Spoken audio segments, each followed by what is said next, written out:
بسم اللہ الرحمن الرحیم۔ صرف 3 کام ہیں آج کی حدیث کے حوالے سے ہم ذکر کریں گے۔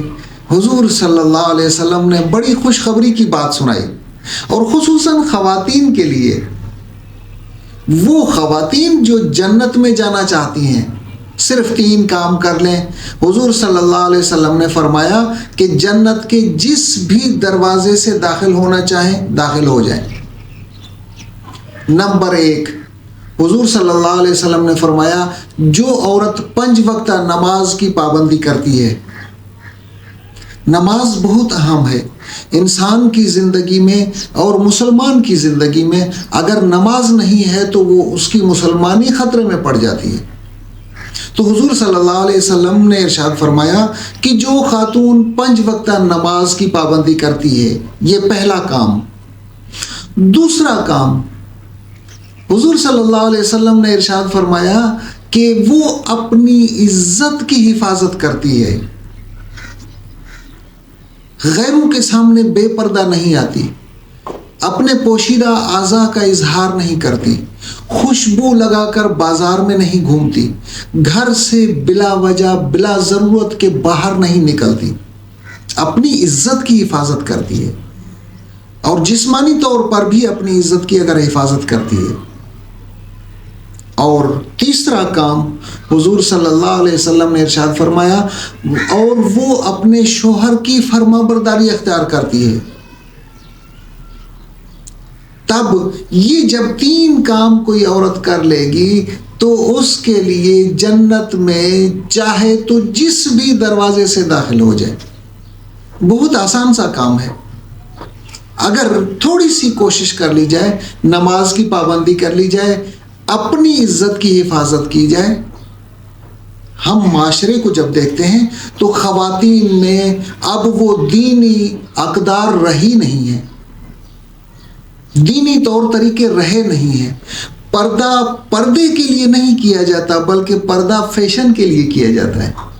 پردہ اس لیے ہوتا ہے کہ میں لوگوں کے سامنے خوبصورت نظر آؤں، آدھا چہرہ کھلا ہوا ہوگا، ہاتھ کھلے ہوئے ہوں گے، اور پردہ بھی اس انداز میں ہوگا کہ وہ پردے والا جو برقع ہے یا عبایا ہے وہ جسم کے ساتھ چپکی ہوئی ہوگی۔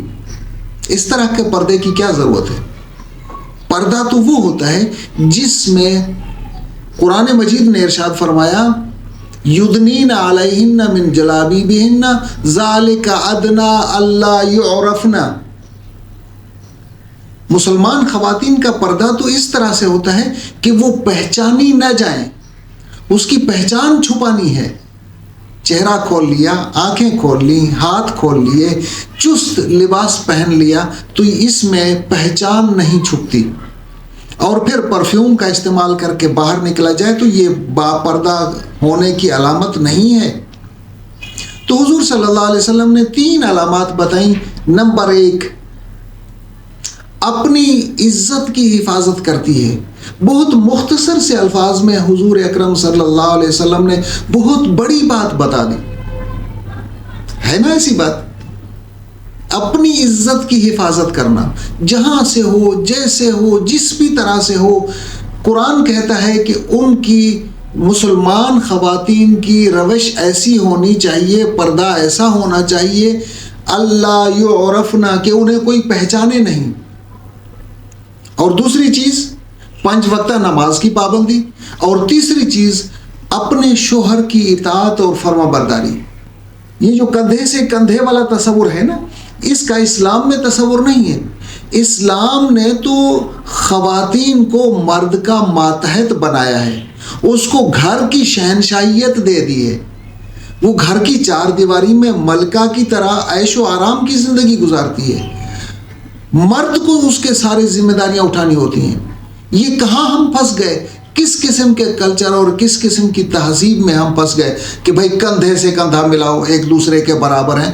اللہ تبارک و تعالیٰ نے عورت کا نظام اور بنایا، مرد کا نظام اور بنایا۔ اگر آج کل کی جدید زبان میں کہا جائے تو اس کا ہارڈ ویئر اور اس کا سافٹ ویئر دونوں چیزیں الگ ہیں۔ مرد کا ہارڈ ویئر الگ ہے، اس کا سافٹ ویئر الگ ہے۔ دونوں کی تخلیق الگ ہے، دونوں کی فزیک الگ ہے، دونوں کی ذمہ داریاں الگ ہیں۔ ناممکن سی بات ہے کہ کندھے سے کندھا۔ اب یہ کس تصور کے تحت عورت کو یہ سکھایا جاتا ہے، یہ ایک اور چیز ہے۔ تو مختصراً یہ 3 کام ہیں۔ اگر کوئی خاتون یہ 3 کام سر انجام دیتی ہے تو حضور صلی اللہ علیہ وسلم نے فرمایا کہ جنت کے جس بھی دروازے میں سے داخل ہونا چاہے داخل ہو جائے۔